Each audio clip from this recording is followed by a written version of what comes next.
ইলাহা ইল্লাল্লাহ জোরে লা ইলাহা ইল্লাল্লাহ জোরে লা ইলাহা ইল্লাল্লাহ আর জোরে লা ইলাহা ইল্লাল্লাহ জোরে লা ইলাহা ইল্লাল্লাহ জোরে লা ইলাহা ইল্লাল্লাহ লা ইলাহা ইল্লাল্লাহ লা ইলাহা ইল্লাল্লাহ সুবহানাল্লাহ আলহামদুলিল্লাহ লা ইলাহা ইল্লাল্লাহ জোরে সুবহানাল্লাহ আলহামদুলিল্লাহ লা ইলাহা ইল্লাল্লাহ লা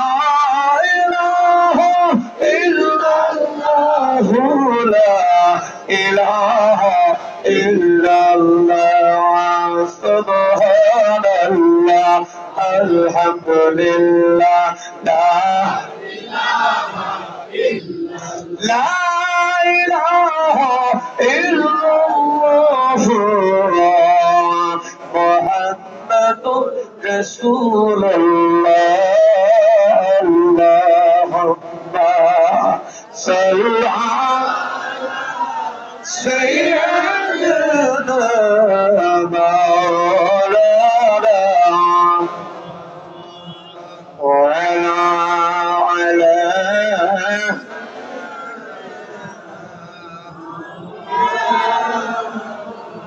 আওয়াজ করে বলে আলহামদুলিল্লাহ জবান করে বলে সুবহানাল্লাহ চিৎকার করে বলে আল্লাহু আকবার সবচেয়ে নবীর পরে দুশমনের নামটা কি জীবনে কারণ নাম আবু জেহেল রাখছেনি নমরুদ কারণ নাম রাখছে ফিরআউন কারণ নাম রাখছে হামান কারণ নাম রাখছে মুসলমান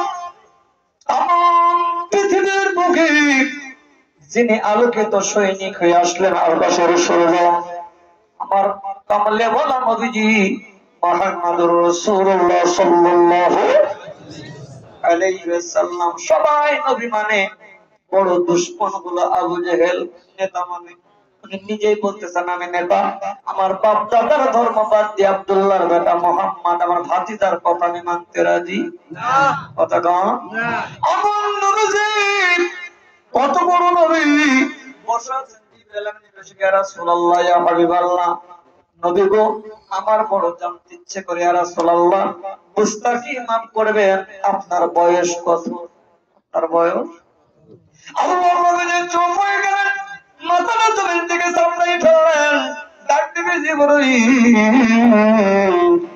আমার বয়স জানার আগে আমি তোমাকে প্রশ্ন করি জিবরাইল তোমার বয়স কত আলহামদুলিল্লাহ যারা নবীকে ছোট বড় নিয়ে টানাটানি করতেছে নবী আমাদের ছোট ভাই নবী আমাদের বড় ভাইয়ের সমতুল্য নবীকে নিয়ে যারা গুস্তাখি শুরু করেছে রাসূলকে নিয়ে যারা কটূক্তি শুরু করেছে আল্লাহ রাসূলকে জিবরাইল আমিন কয় নবীজি আমি আমার বয়সের কথা বলতে পারি না তবে একটা ঘটনা বলতে পারি কি ঘটনা জিবরাইল ইয়া রাসূলুল্লাহ ইয়া হাবিবাল্লাহ নবী ও আল্লাহ রাব্বুল আলামিন যখন আমাকে সৃষ্টি করেন যখন আমার ভিতর রূহ ফুঁকে দেয় আমি যখন সর্বপ্রথমে তাকায় নামাজ পড়ার দিকে আসমানের দিকে তাকায় দেখি ছোট্ট একটা তারকা রাশি মিটি মিটি করে জ্বলতেছে যারা বলেন সুবহানাল্লাহ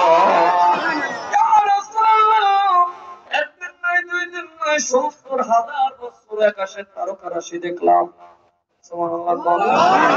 কত বছর ৭০,০০০ বছর দেখলাম আল্লাহ রাসূল বলে তারপরে কি ইয়া রাসূলুল্লাহ তারপরে আর ৭০,০০০ বছর তারকা রাশি দেখি না আবার ৭০,০০০ বছর ধরে তারকা রাশি দেখি আল্লাহর নবীকে জিবরাইল বলো বলো জিবরাইল এই তারকা রাশিটা কয়বার তুমি দেখেছো দেখো নবীজি একবার নয় দুইবার নয় ৭২ বার দেখেছি সুবহানাল্লাহ বললাম ঘুমাই গেলেন নাকি সুবহানাল্লাহ কোন আল্লাহর নবী কই ৭২ বার দেখেছো জিবরাইল এখন কি আকাশে সেই তারকা হাসিটা দেখা যায় ইয়া রাসূলুল্লাহ ইয়া হাবিবাল্লাহ 12 রবিউল আউয়াল সুবহ সাদেক সোমবারের দিন যেদিন আপনি পৃথিবীতে আগমন করলেন নবীজি ওই দিন থেকে আকাশের চন্দ্র ওই তারকা রাশিটা আমি দেখে না চাঁদ করে আল্লাহ নবীর লাল কম্বল গায়ে ছিল নবীজি পিছনে ফেলে দিয়েছিলেন মরুভূমির করে জিবরাইল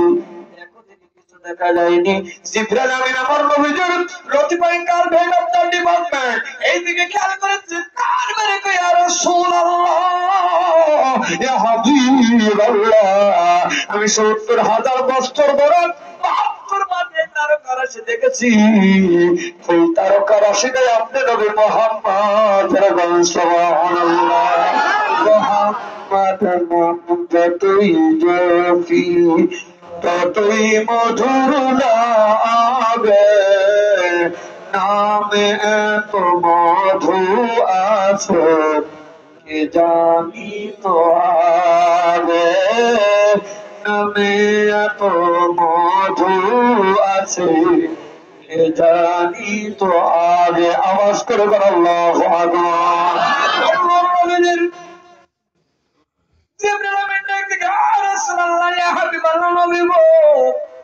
আমি বুঝতে পেরেছি আমার সৃষ্টি কোটি কোটি হাজার বছর আগে আপনি মুহাম্মদ আলামিন নবীর সৃষ্টি করে সুবহানাল্লাহ মুসলমান যে নবী তামাম পৃথিবীর নবীর নবী আসমান জমিন লৌহ কলমের নবী আল্লাহ যাকে গোটা বিশ্বের বুকে রহমত করে বলেন মা আরসালনাকা ইল্লা রাহমাতাল লিল আলামিন আল্লাহু আকবার নবী শুধু নবী নয় গোটা বিশ্ববাসীর জন্য আল্লাহ রহমত করে পাঠিয়েছে সুবহানাল্লাহ বিনা দরখাস্তে বিনা চাওয়ায় বিনা দাবিতে আমরা নবীর উম্মত হতে পেরে খুশি না বেজার কম না বেশি আওয়াজ করে বলেন আল্লাহু আকবার এই নবীর মত নবীর পথ নবীর আদর্শ সুন্নাত করে নবীর জীবনটা করো আল্লাহর হুকুম গুলো জীবনের সঙ্গে বাস্তবায়ন করো দেখবা আল্লাহর রাসূল তোমাকে উম্মতের স্বীকৃতি দিবে কথা কয় না গান সারা জীবন নামাজ নাই রোজা নাই হজ নাই যাকাত নাই আমল নাই নবীর উম্মতের দাবি করে যদি জিকির করে বড় রাস্তা নবীর উম্মত আমি নবীর উম্মত কাম হবে না যারা কোন হবে নি নবীর উম্মত হইতে হলে নবীর আদর্শ মাফিক জীবনটা করতে হবে 100% নবীর উপরে ঈমানটা রাখতে হবে কথা বলা যায় এ মুসলমান কোন নবী আবু জাহেল জায়গায় বাঁধি রে এ মুহাম্মদ তুমি নবীর দাবি করো আমি মানি কিন্তু আমার হাতের মুঠোর মধ্যে কি আছে এটা যদি বলতে পারো আমি আল্লাহর কসম খাই আমি কালেমা পড়ে মুসলমান হও এই পরীক্ষা করতেছে নবী আসমানের দিকে তাকায় মাথাটা চাপড়াইলেন আল্লাহ কয় জিবরাইল যা আমার নূরে মুজাসসাম নূরুন আলা নূর সুবহানাল্লাহ অন্তরে বড় টেনশন নাই আমার বন্ধু লজ্জা পাবে এমন কাজ আমি আল্লাহ করব না কারণ আমার বন্ধুকে আমি হাবিবুল্লাহ বলে ডাক দিয়েছি সুবহানাল্লাহ তোমার হাতের মুঠোয় কি আছে আমি বলবো না যেটা তোমার হাতের মুঠোর মধ্যে আছে ওইটাই যদি বলে কেমন হবে আবু জাহেল বলে আর তো কোনো কথাই নাই চট করে আমি তোর থেকে আওয়াজ আবু জাহেল মুখটা খুইলা দেখো আমি শুকনা খেজুরের দানা নবী মুহাম্মদের সহবতে আইসা তাজা খেজুরের চারা হয়ে বসি মুসলমান আমার নবীদের মর্যাদার কথা শেষ করে শেষ করা যাবে নি কতটাই যাবে ও মুসলমান ওই নবীকে নিজের জীবনের চাইতে ভালোবাসার নাম হলো ঈমান কত কয় না কেন নবী মুহাম্মদ আব্দুল মুত্তালিব খানায় কাবার মুআল্লিম বিচার করেন মারবার আগে দেখবেন মুরব্বীরা কাছারি গছল বিচার আচার করতো এলাকার মোড়ল এলাকার মাতবর এলাকার মন্ডলরা বিচার করতো গ্রাম মুসাল্লি যাকে বলা হয় আব্দুল মুত্তালিব সালিশ বসেছে, হাজার হাজার মানুষ সালিশে মুদ্রায় হয়েছে। ছোট্ট মোহাম্মদ গুড়গুড় করে হাঁটে, নেতাজির চেয়ার পাতা আছে, যাইয়া নেতার চেয়ারের উপরে ছোট্ট বাচ্চা বসছে। আলহামদুলিল্লাহ। কে বসছে? আমার নবীজি। যাইয়া ছোট্ট বাচ্চা ছেলে গুড়গুড় করে হাঁটে, দাদার চেয়ারের উপরে যায় বসছে। ওর মধ্যে দেখবেন নেতার চাইতে চামচার দর বেশি হয়। কথা গানা গান নেতা যে চেয়ারে বসে বিচার করে, সালিশ করে, এই চেয়ারে বসতে 5 টাকা ঠেকাও। কেউ কয় খবরদার ঠেকে, তার কাছের লোক না বলে বসতে পারে না। কেউ নবীরে চেনে, কেউ আমার হাবিব নবীকে চেনে না, যে এটা আব্দুল্লাহ বেটা মুহাম্মদ। চেয়ারে বসে পা ঘুরাইতেছেন আর হাসতেছে। 2টা গ্রুপ হয়ে গেল। এক গ্রুপ কয় না মাইদা দাদু গায়ের সাথে তার চেয়ারে বাচ্চা ছেলে বসে বিধান দিবে, আমাদের চাকরি থাকবে না। আর এক গ্রুপ দেখবে কয় নেতার কাছের মানুষ না হলে কি চেয়ারে বসার ক্ষমতা রাখে। আর এক শ্রেণীর মানুষ কয় আমাদের শাসন করা লাগবে না, আমাদের নেতার চেয়ারে দেখতে ছেলে বসে বিচার নেতাই করবে। কথা বলে না ঠিক কিনা বলো? আল্লাহ নবী বসে মুসকে মুসকে হাসতে চান। কত বড় নবীর উম্মত আমরা, নবীর উম্মত আমরা। হাত লাইতেছে আব্দুল মুতালিব আয়েশা। কেউ শাসন দেখবে, কেউ চেয়ার থেকে নামাই দিবে, কেউ ধমক দিবে। এইটা দেখার জন্য ওদিরা ধরে অপেক্ষা করতেছে। আব্দুল মুতালিব আয়েশা আমার আপনার নবীকে চেয়ার থেকে নামাই নাই, ধমক দেয় নাই, গালিও দেয় নাই। উনি চেয়ারে না বসা আমার কামলে বলো নবী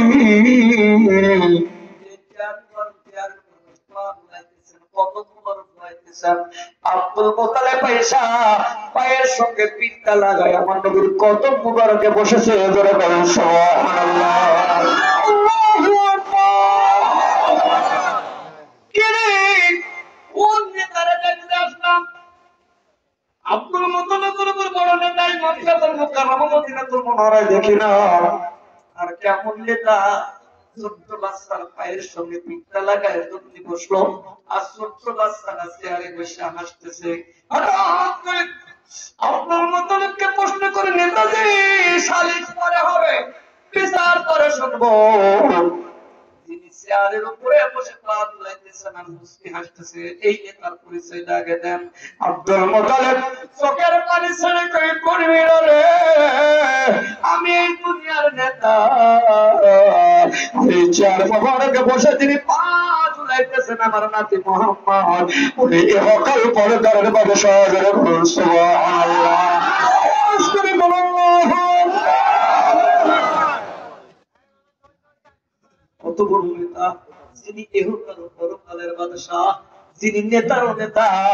যে নেতা আমার চেয়ারে বসে পা ঝাঁকাইতেছে, ওই নেতা দুনিয়ায় না আসলে আমি নেতার জন্ম হইত না। জোরে জোরে আল্লাহু আকবার। আইসিটির পরে সামনে আগে এসে তো পিছনে যায় লা ইলাহা ইল্লাল্লাহ। এই আকাশেই বাচ্চারা গেছে ইলাহা ইল্লাল্লাহ। সামনে ছিল লা ইলাহা জোরে লা ইলাহা জোরে লা ইলাহা জোরে লা ইলাহা ইলাহার পূজারীরা অন্য পূজা করিবে না। মারা দাদার জীবন দিবা আবু কালেমা ছাড়বে না। ইলাহা জোরে লা ইলাহা আর জোরে লা ইলাহা লা ইলাহা আর কি খেলা খেলে আমার আল্লাহ। কারবালাতে বাজে ডামকাম অগ্নি কুণ্ড বসিয়ে কান্দ, অগ্নি কুণ্ড বসিয়ে কান্দ ইব্রাহিম খলিলুল্লাহ। লা ইলাহা লা ইলাহা লা ইলাহা ইল্লাল্লাহ মুহাম্মাদুর রাসূলুল্লাহ আল্লাহুম্মা সাল্লি আলা সাইয়্যিদিনা মাওলানা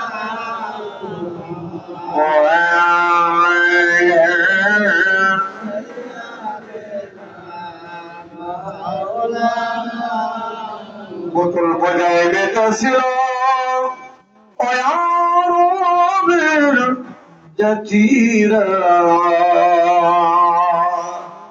আগর পথ দেখাইয়া দিলেন মদর নবী আসিয়া আল্লাহুম্মা সাল্লি আলা সাইয়্যিদিনা মাওলানা ওয়া আলা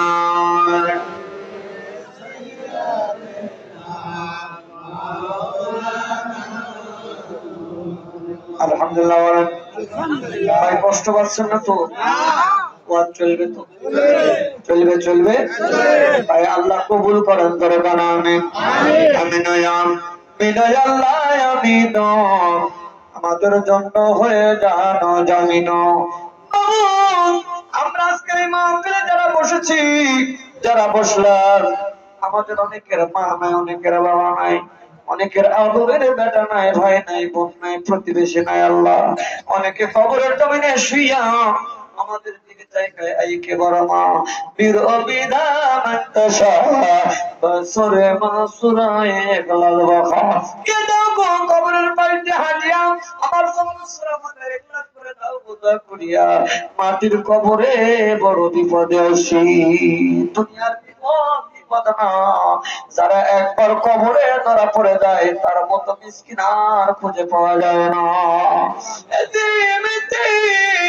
তোমার মা কবরে বাবা কবরে জীবনে দোয়া করলে না ও মুসলমান অন্ধকার ভাঙা কবরে দেখো পানি জমা বেঁধে গেছে বৃষ্টিতে তোমার গায়ে বৃষ্টি লাগবে এই জন্য সাউনা দিয়ে ঘরের মধ্যে লুকিয়ে আছো তোমার দাদা তোমার বাবা তোমার মা তোমার বোন এই মাটির কবরে ভাঙা কবরে শুয়ে আছে কোনদিন দোয়া করবে না তুই কি মরবি না মরার ভয় যদি একটা মানুষের জান্নাত পরিমাণ অন্তরে থাকতো ওই মানুষ দুনিয়ায় পাপ করতে পারে না ঠিক কিনা বলো প্রত্যেকদিন সকাল সন্ধ্যা দুই বেলা যদি মানুষ মৃত্যুর কথা স্মরণ করে এই আমলটাই তার জীবনের বড় আমল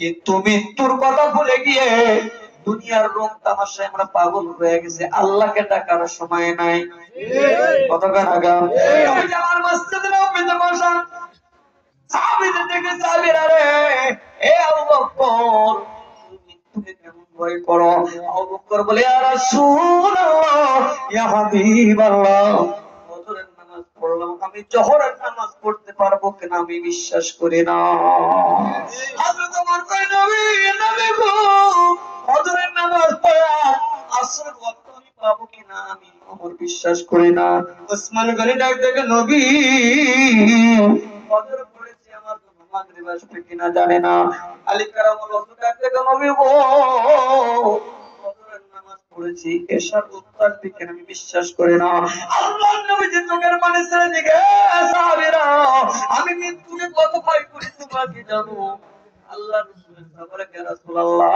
আল্লাহর নবী আর আল্লাহই ভালো জানে নবী ডাক দেখে সাহাবীরা রে ডানে সালাম ফিরিয়েছি এই সালাম বামে আনতে পারবো কিনা আমি নবী বিশ্বাস করি না আল্লাহু আকবার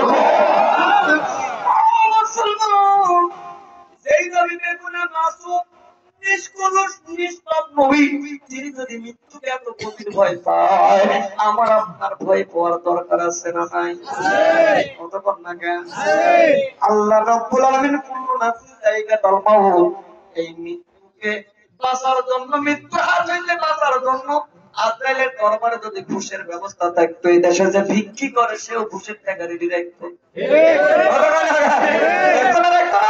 এইবারে আজরাইল আসলে পকেট থেকে টাকা বাড়ি পেতে, ভাই যাচ্ছি এখন দান কবজ করিস না।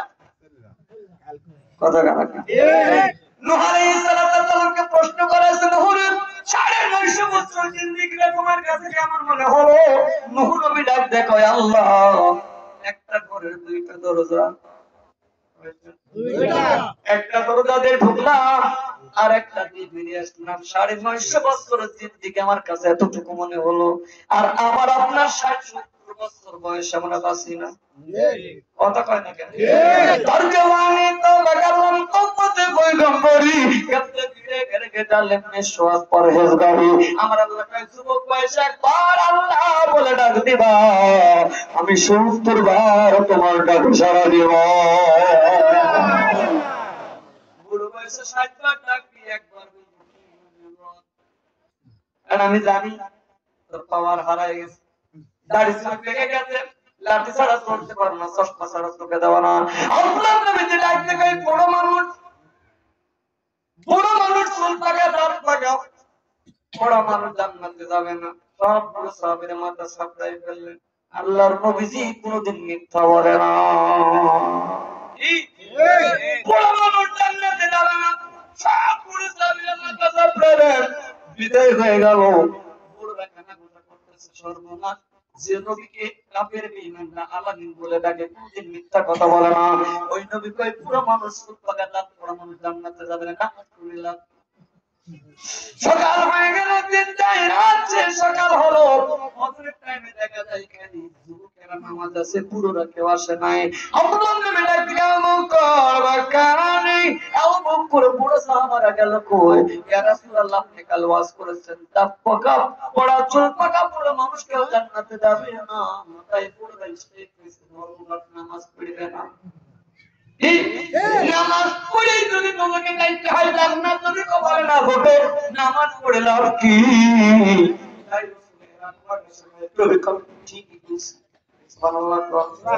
এরপর আমি তো ঠিকই কইছি, ডাকো বড়দেরকে, সব সাহাবীদের মসজিদ নববীর দরজার সামনে হাজির। আল্লাহর রাসূল ডাক দেয়, ও সাহাবীরা শোনো, খারাপ করো না, আমার ওয়াজ তোমরা বুঝতে পারো নাই। আমি রাসূল এখনো বলতেছি, বুড়ো মানুষ চুল পাকা দাঁত পড়া মানুষ জান্নাতে যাবে না। সাহাবারা দেখতে নবীজি ইবাদত করে লাভ কি? তাহলে বুড়ো মানুষের কামলা কি? কই ইয়া রাসূলুল্লাহ, ইয়া হাবিবাল্লাহ, তাই আমরা মসজিদে আসি না। ডাক দেখে নবী, ও সাহাবীরা, একটা মানুষ 60 বছর, 70 বছর, 50 বছর, 80 বছর, 100 বছর হায়াত নিয়ে বৃদ্ধ বুড়ো হয়ে কবরে যাবে, ঈমান নিয়ে যদি কবরে যাইতে পারে, মরণের সময় যদি কালেমা নসিব হয়ে যায়, আল্লাহ 60-70 বছর থেকে মাইনাস করে 16 বছরের যুবক বানায় জান্নাত দিয়ে দিবে। সুবহানাল্লাহ। 16 বছরের যুবকের কি দাড়ি পাকা থাকে না? এই কথা বলছেন না কেন? দাঁত পড়ে দিদি গালে পুরো লাগে হুজুর, আমাদের স্পিড বেড়ে গেল। আল্লাহ পুরো স্পিড বেড়ে গেল। আল্লাহ নবীজি কয়, জান্নাতের আল্লাহকে ভালোবাসবে। 16 বছরের যুগ, 16 থেকে 25 বছরের আল্লাহ জান্নাতে পাঠাবে। যুবকদের কোনদিন দাড়ি চুল পাবে না। আওয়াজ করে বলে আল্লাহু আকবার।